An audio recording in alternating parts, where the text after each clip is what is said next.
CAPF-AC 2023 में mentorship programme में अब हम वर्क फॉर वीक 14 इसमें देखेंगे।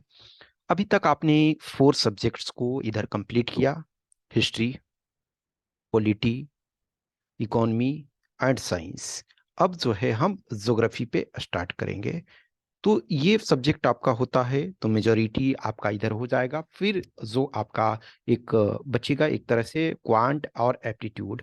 क्योंकि देखो जो इकोलॉजी एंड इन्वायरमेंट है तो कुछ पार्ट जो है वो साइंस में आपका कवर हो जाता है और कुछ पार्ट जो आपका है ज्योग्राफी में कवर होगा।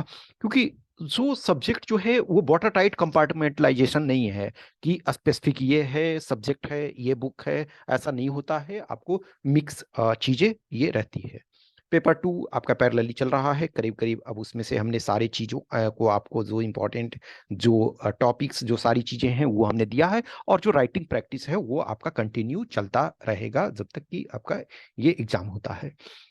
एक करंट अफेयर्स जो है उसका आपको रेगुलर रूप से डेली वीडियो मिल रहे हैं, कुछ एमसीक्यू मिल रहे हैं। डिपेंडिंग ऑन 5 6 7 8 जो भी एमसीक्यू मिल रहे हैं उनको आप रेगुलर रूप से करते रहो। ये रेगुलर जब एग्जाम तक कर लोगे तो आपको मैक्सिमम करीब करीब चीजें ये हो जाएंगी। हमेशा ध्यान रखो कि यूपीएससी में कोई ये नहीं कर सकता एग्जैक्ट ये क्वेश्चन आया, वो आपका टॉपिक रिलेटेड आएगा। कुछ उसके कुछ पॉइंट्स को आपको हो सकता है एक कंपोनेंट उसमें आ जाए, या हो सकता है वो मिक्स करके दे दे।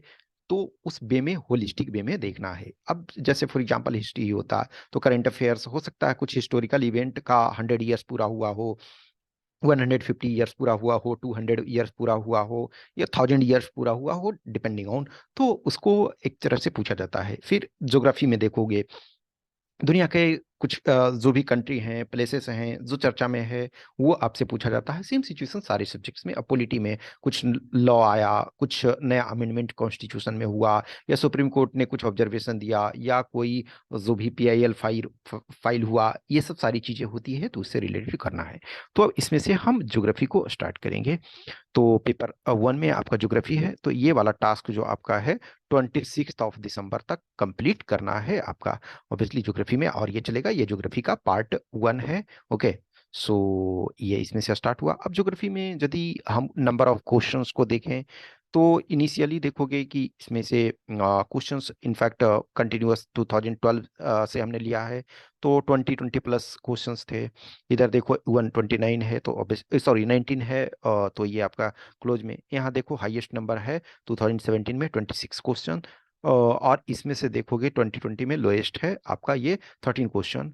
तो डिपेंडिंग ऑन मोर और लेस आपका वेरिएशन होते रहता है। अब बहुत सारे देखोगे कि डबल एक तरह से ये इसका देखोगे इसका हाफ यहाँ है, यानी इसका देखोगे ये डबल है। तो वेरिएशन होते रहता है लेकिन मोर और लेस आपका है जो 20 के क्लोज में आपके क्वेश्चंस पूछे जा रहे हैं। अब ये प्रॉब्लम क्यों होता है समटाइम ना, कि अब कैलकुलेशन पर भी समटाइम होता है कि चलो कुछ क्वेश्चंस को हम साइंस में कम कर ले रहे हैं तो ये वाला इसमें से कम हो जाएगा। तो डिपेंडिंग ऑन है, बट ये एक ओवरव्यू है। हम इस ये में नहीं रहेंगे कि अच्छा आपने इतना बोला, कोई और सर का हमने देखा तो उन्होंने ज्यादा बोला। ज्यादा कम से मतलब नहीं है, एक हमें ओवरव्यू जो मैंने लिया है सारे सब्जेक्ट्स का मैं इसमें से आपको दिखाता हूँ। तो ये क्वेश्चंस आपके। अब बुक्स जो हैं देखो, एक जो मैं मैक्सिमम ये जो कहता हूँ कि इसमें से आपको 11th क्लास से स्टार्ट करने हैं।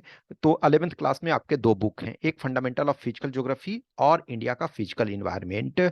ओके, और जो क्लास 12 में है वो 2 बुक है, उसमें फंडामेंटल ऑफ ह्यूमन ज्योग्राफी और इंडिया पीपल एंड इकोनॉमी, और मैप और एटलस तो आपको करना है। तो ये आपके 4 बुक्स एनसीईआरटी के हुए, 2 आपके 11th के और 2 आपके 12th के। ये अब देखोगे इसमें अब इंडिया पीपल एंड इकोनॉमी मान के चलो क्या है, ये आपका इकोनॉमी से संबंधित बहुत सारी चीजें हैं। फिर आपका फंडामेंटल ऑफ ह्यूमन ज्योग्राफी, तो इसमें देखोगे कि एक तरह से क्या आपका जो डेमोग्राफिक डिविडेंड से लेकर के, और इसमें भी कुछ चीजें इकोनॉमी का कंसेप्ट ये आएगा। ठीक है, अब ये जो बिगनर्स हैं, अब मान के चलो आपको लगता है कि 11th, तो आप चाहो तो क्लास 6 से आप शुरू कर सकते हो, ये आपका डिपेंडिंग है। लेकिन जो मेजोरिटी आपके क्वेश्चंस कवर होंगे ये इस वाले से होंगे। अब इसके बाद आपने ये कर लिया है तो कुछ चीजें हैं, कुछ कंपोनेंट जो है आप लूसेंट को रेफर कर सकते हो। लूसेंट इनफैक्ट देखो क्या है ना कि एक तरह से कुंजी जैसा है कि वंस आपने सारे टॉपिक्स को बेसिक्स को कर लिया तो लास्ट मोमेंट में रिवीजन के लिए या बीच बीच में है। अब सपोज आप एनसीईआरटी के लिए कहीं जा रहे हो, कहीं जाते हो, तो सारे बैग में सारे भर के किताब नहीं ले जा सकते हो। तो एक क्या है, कहीं 2 दिन के लिए सपोज गए तो लूसेंट अपने साथ में रखे। तो लूसेंट में बहुत सारे इंफॉर्मेशन है, लेकिन वो कुंजी जैसा है। एनसीईआरटी में देखोगे कि सारी चीजें मैप से आपको दिखाया हुआ रहेगा, मैप में लोकेशन आपका रहेगा। ज्योग्राफी में देखोगे वैसे ही साइंस में आपने देखा तो जो फिगर रहेंगे सेल के हों या बॉडी के हों या कोई केमिकल रिएक्शन हो या कोई इंपॉर्टेंट चीजें हैं, तो उसमें बहुत सारी चीजें जो है विजुअल के रूप में भी आपको दिखाया रहता है। तो वो और कुछ current data, obviously current affairs तो आपको सारे के सारे सब्जेक्ट्स में करने हैं। अब मान के चलो कि इसको आपने कंप्लीट कर लिया, तो उसमें से आप क्या है, एक तो जो इंग्लिश मीडियम वाले हैं जीसी लियोंग को आप पढ़ सकते हो, और हिंदी मीडियम वाले हैं महेश बर्नवाल को पढ़ सकते हो। अब ये लगेगा कि जो जीसी लियोंग है उसमें तो पूरी चीजें नहीं है, तो बहुत सारी चीजें जो रिक्वायरमेंट है वो आपको यहाँ से पूछ लेता है। मैक्सिमम जो है जो डायरेक्ट क्वेश्चन पूछता है कुछ टू द पॉइंट करके, ये इसमें से जो सबसे कंसेप्चुअल वाइज है, आपका जो फंडामेंटल ऑफ फिजिकल ज्योग्राफी है, ये इंपॉर्टेंट है। इसको प्रॉपर तरीका से ये पढ़ोगे एनसीईआरटी में। तो अभी मैं फर्स्ट वीक में यही टास्क दे रहा हूँ। तो इसमें 16 चैप्टर्स आपके हैं। ये फंडामेंटल ऑफ फिजिकल ज्योग्राफी, ये आपको 26 दिसंबर तक कंप्लीट इसको करना है। तो ये ज्योग्राफी एज ए डिसिप्लिन, तो इसमें है ज्योग्राफी को एज ए सब्जेक्ट के तौर पे हम पढ़ते हैं। तो इसका जो लिंक है, एक्चुअल में देखो क्या होता है, कोई भी बुक आप जब पढ़ते हो तो उसमें से हर सब्जेक्ट से उससे रिलेशन करके दिखाया जाता है। अब इसको पढ़ोगे ना यदि फर्स्ट चैप्टर को, तो लगेगा कि सिर्फ हम अकेले ज्योग्राफी ही पढ़े तो सारे सब्जेक्ट तो ज्योग्राफी में आ जा रहे हैं। इधर वो ह्यूमन ज्योग्राफी हो, एग्रीकल्चर से हो, या और डिफरेंट स्ट्रीम से आपको सारी चीजें दी गई है। इट डजेंट मीन कि सारी की सारी चीजें हमें ज्योग्राफी से ही क्लियर हो जाएगी, ये लेकिन इंटर रिलेशन डिफरेंट डिसिप्लिन से है। यूनिट 2 में यदि हम देखते हैं तो अर्थ के बारे में है, अर्थ किस ढंग से ओरिजिन हुआ है और इवोल्यूशन आज वो इस स्टेज में पहुंचा है। तो ऐसा नहीं है ना कि 1 डे 1 ईयर 1000 ईयर में ऐसा पहुंच गया, मिलियंस ऑफ ईयर्स तक ये कंडीशन आते आते लगे हैं कि इनिशियल में जब पृथ्वी बना, एक तरह से कहा जाता है कि जो सौरमंडल है उसमें ही सन का एक पार्ट है, उसी से डिफरेंट प्लेनेट बने। तो जब हमारा प्लेनेट बना तो वो बहुत ज्यादा इतना गर्म था, इतना हॉट था कि इस पर लाइफ पॉसिबल नहीं था। लेकिन ये जो डिफरेंट फेजेस आए, हॉट कूल ये फेज आए, आइस एज आए और हीट वाले फेज आए, उसमें से ग्रेजुअली धीरे धीरे करके ये हमारा कंडीशन हुआ। तो उसमें देखोगे कि इनिशियली जो लिविंग ऑर्गेनिजम्स वो समुद्र में आए, फिर उसके बाद ग्रेजुअली करके यूनिसेलुलर से इस कंडीशन में पहुंचे। फिर इंटीरियर ऑफ अर्थ, जो सीमा सियाल और नीफे पढ़ते हो, ठीक है, सियाल, सीमा और नीफे, ओके। तो ये है। फिर distribution of ocean and continent, आप जानते हो कि जो हमारा पृथ्वी है, इनफैक्ट हमारी बॉडी में भी 70% के आसपास वाटर है, और हमारे अर्थ पे भी 70% के आसपास वाटर है। तो जो ओशन है और कॉन्टिनेंट है, देखो अब ओशन को देखोगे तो सारे ओशन एक तरह से मिले हुए हैं एक दूसरे से। ओशन में कहीं आपका वॉल नहीं है। वैसे कोई रिवर है तो रिवर कोई है, मान के चलो किसी जगह से ओरिजिन हुआ और वो फिनिश हुआ, या कोई लेक है तो वो उसका एक जो क्लोज ज्योग्राफी है। कुछ जो लेक हैं, बड़े लेक हैं, जैसे फॉर एग्जांपल चिल्का लेक है, तो चिल्का लेक क्या है, उसका बाउंड्री नहीं है प्रॉपर, वो समुद्र में मिलता है। या फिर हमारी रिवर्स हैं वो समुद्र में मिलती है। लेकिन जो जितने भी ओशंस हैं, सीज हैं, वो एक दूसरे से जुड़े हुए हैं। लेकिन फिर भी हम for understanding, for making easy, we are dividing, for example Atlantic Ocean, Pacific Ocean, Indian Ocean, फिर आप देखोगे कि Arabian Sea, Bay of Bengal, और बहुत सारे हैं। तो उनको आपको पढ़ना है। कॉन्टिनेंट आप जानते हो कि 7 कॉन्टिनेंट है, और उसमें से एशिया लार्जेस्ट है और हम एशिया में है। तो ये फिर उसके बाद ये लैंडफॉर्म्स, लैंडफॉर्म्स में आपका मिनरल और रॉक किस ढंग से फॉर्मेशन हुआ, जो मोर्फिक प्रोसेस, जो ये प्रोसेस है, जैसे चट्टान के रॉक के बनने के जो प्रोसेस हैं, पृथ्वी के इंटीरियर जो बनने के प्रोसेस हैं। फिर landforms and their evolution, different types के लैंडफॉर्म्स हैं। जैसे फॉर एग्जांपल देखोगे कि प्लेन एरिया है, यानी कि मैदान है। फिर उसके बाद यदि आप देखोगे तो पठार है, उसके बाद देखोगे माउंटेन है, उसके बाद देखोगे डेजर्ट एरिया है। तो डिफरेंट टाइप के लैंडफॉर्म कैसे बने। फिर आपका क्लाइमेट, क्लाइमेट आप जान रहे हो कि एक इंपॉर्टेंट एस्पेक्ट है। क्लाइमेटिक चेंज से आप वाकिफ हो कि हम एक तरह से ह्यूमन इंड्यूसिव, जो ह्यूमन इंटरफेरेंस के कारण क्लाइमेट चेंज हो रहा है। तो उसमें एक किसी एरिया में देखोगे एक्सट्रीम कोल्ड है, किसी में एक्सट्रीम हॉट वेदर है, आइस जो आपका पोलर आइस है वो मेल्ट कर रहा है, और वो मेल्ट होने के बाद क्या है, उसमें से जो सी लेवल है वो राइज हो रहा है। इस वजह से देखोगे कि जो सी के पास जो सिटी हैं और कंट्री हैं वो डूबने के कगार पे हैं। तो ये क्लाइमेट जो है इंपॉर्टेंट है कि composition and structure of atmosphere. Atmosphere आपका जो है, अब इनफैक्ट जो डिफरेंट लेयर आपके एटमॉस्फेयर के हैं, तो वो एटमॉस्फेरिक लेयर जो है उसमें से जो लोएस्ट आपका लेवल है, जिसको ट्रोपोस्फेयर कहते हैं, क्षोभ मंडल जिसको हिंदी में कहते हैं, तो ट्रोपोस्फेयर है, इसमें मैक्सिमम देखोगे जो आपके वेदर फेनोमेना होते हैं ये इसी में होते हैं।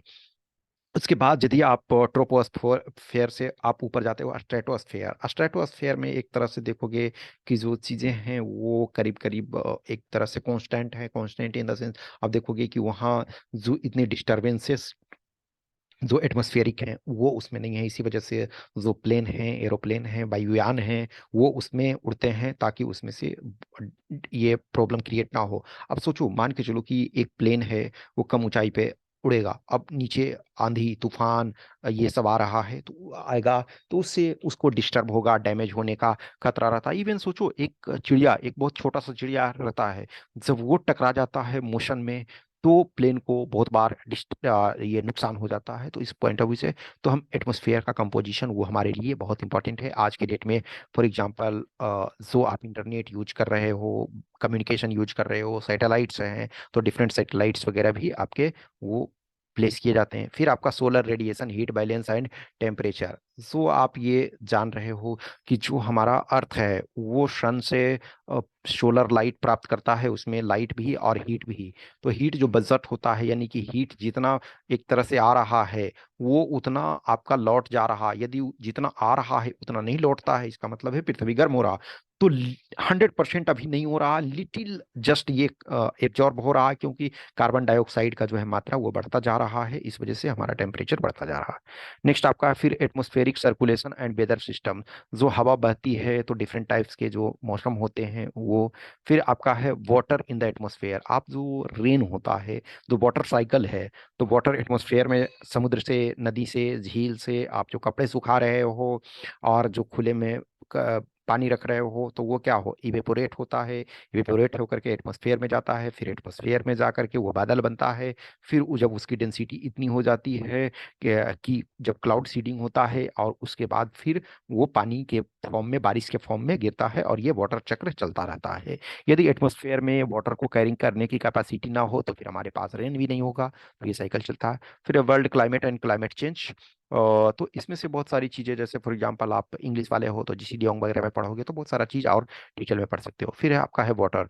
वाटर आपका ओशियन में जो है, तो ये आपका ओशन में, और फिर मूविंग ऑफ ओशन वाटर, यानी कि जो करेंट आपका मोर और लेस हर साल एक क्वेश्चन पूछा जाता है कि कौन सा वार्म करेंट है और कौन सा कोल्ड करेंट है, तो इससे रिलेटेड। फिर आपका जो है लाइफ ऑन द अर्थ, ये लाइफ ऑन अर्थ और बायोडाइवर्सिटी एंड कंजर्वेशन। ओके, तो ये आपके 16 चैप्टर्स इसमें हैं। सेम ये आपका हिंदी में है वो कि भूगोल एक विषय के रूप में, तो एक विषय के रूप में इसका परिचय, फिर आपका पृथ्वी देखोगे कि उत्पत्ति और विकास, ये सारे जो आपके ये भौतिक भूगोल के मूल सिद्धांत, वो ये फिजिकल ज्योग्राफी है।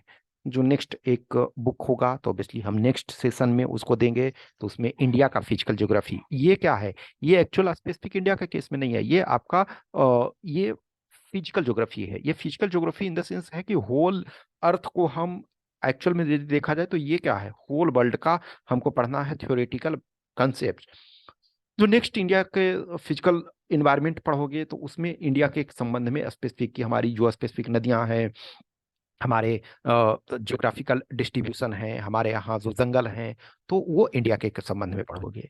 अब यही चीज एक तरह से 9th 6 7 8 9th पढ़ोगे तो सारी चीजें आपको मोर और लेस ये कवर होंगे। लेकिन अब हमको सेम सिचुएशन, यदि ठीक है 12th का आपको मेन पढ़ना है, यदि किसी को लगता है कि हमने ज्योग्राफी को सही से नहीं पढ़ा है, बचपन से भी कुछ जो भी पढ़ा सारी की सारी चीजें भूल गए, तो आप 6 वाले में क्या है, 2 घंटे 3 घंटे 4 घंटे आप उसमें लगा दो, एक बार उसको देख लो। 7th है उसको देख लो, तो मतलब 2 3 दिन उसमें लगा करके आप उनको कर सकते हो।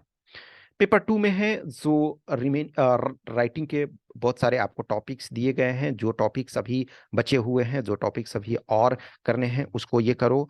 और फिर जो हम टॉपिक जो फीडबैक वाले दे रहे हैं, वो एक एक हमने ये 10 इधर ये बोला था कि जो 10 अभी के करंट के टॉपिक चल रहे हैं तो फीडबैक राइटिंग के लिए, तो उन टॉपिक्स को लिखो। करीब करीब जो जितने भी ग्रामर्स के सारे आपको दे दिया हूँ। जो वीडियो का एक्सेस ऑब्वियसली जो पेड प्रोग्राम में हो तो उनको दे दिया हूँ। और जो थ्योरेटिकल जो है, कुछ जो बाद में जो जुड़े हुए हैं उनको भी मैं धीरे धीरे करके प्रोवाइड करा दूंगा। जहां आपका प्रॉब्लम्स है वो मैं ऑब्वियसली है इंडिविजुअल आप लोग से कांटेक्ट करता ही हूँ। तो ये चीज को वर्क करते रहो। कुछ भी क्वेश्चंस क्यूरी डाउट्स ये होता है तो आप हमें मैसेज कर सकते हो। और कीप कंटिन्यू। अब आपका ईयर एंड होने वाला है। अब उसके बाद फिर क्या है, आपके 7 मंथ्स रह जाएंगे। हमेशा ये नहीं सोचो कि ठीक है हम जब एग्जाम आएगा तो 2 महीने 3 महीने पहले पूरा पुश करेंगे। वो नहीं होता है। आप ऑल इंडिया लेवल पे फाइट कर रहे हो। इट इज़ नॉट अबाउट कि आप जस्ट 10 12th और ग्रेजुएशन के एग्जाम में बैठे हुए हो कि सारे के सारे हो सकता है पूरे क्लास के स्टूडेंट जो है 70% से ऊपर ले आए। यहाँ 70% नहीं, 60% लाना आपके लिए बहुत चैलेंजिंग होता है। 60% भी देखोगे क्या है, एक दो कैंडिडेट ला पाते हैं। तो यहाँ आपके लिए 50%, अब ऑब्वियसली बात है अभी आज के डेट में आपको 53 54% का टारगेट रखना होता है। 54% के आसपास जनरल कैंडिडेट के हो तो ऑब्वियसली है, रिजर्व कैटेगरी के हों तो थोड़ा सा आपको कम करना है। लेकिन 55% का ये टारगेट हो। ठीक है। और जब हम कंपिटिटिव एग्जाम खास करके यूपीएससी के क्वेश्चंस को देखते हैं तो 50% मार्क्स भी लाना जो है एक चैलेंजिंग टास्क होता है, मेहनत टास्क होता है। बहुत बार आप देखोगे कि पेपर 1 में ही फॉर एग्जांपल 100 250 मार्क्स का है। बहुत सारे स्टूडेंट जो सेलेक्ट हुए ऑब्वियसली है 120 भी ला करके सेलेक्ट हुए हैं, 125 भी ला करके सेलेक्ट हुए हैं। अभी इधर की मैं बात कर रहा हूँ, पहले के अब फॉर एग्जांपल लो तो कुछ ऐसे भी कैंडिडेट हैं जो 98 99 भी ला करके सेलेक्ट हुए हैं। लेकिन this liberty is not at this time. हाँ हो सकता है अब क्वेश्चन इतना ज्यादा टफ पूछ दिया जाए कि बिलो 100 आ जाए cut off, that can happen. UPSC यदि चाह लेगी तो उसको, लेकिन जो स्टैंडर्ड अभी चल रहा है तो आपको पेपर 1 में जैसे फॉर एग्जांपल 150 का टारगेट रखना होता है। पेपर 2 में आपका 100 का टारगेट रखना है, तब जाकर के आपका फाइनल सिलेक्शन होता है यदि आप जनरल कैटेगरी के कैंडिडेट हो तो अभी से जितना अधिक से अधिक पुश करो। जो प्रीवियस ईयर पेपर हैं उसको मल्टीपल टाइम देखो और उसके साथ इसको वर्क करो। Okay, thank you.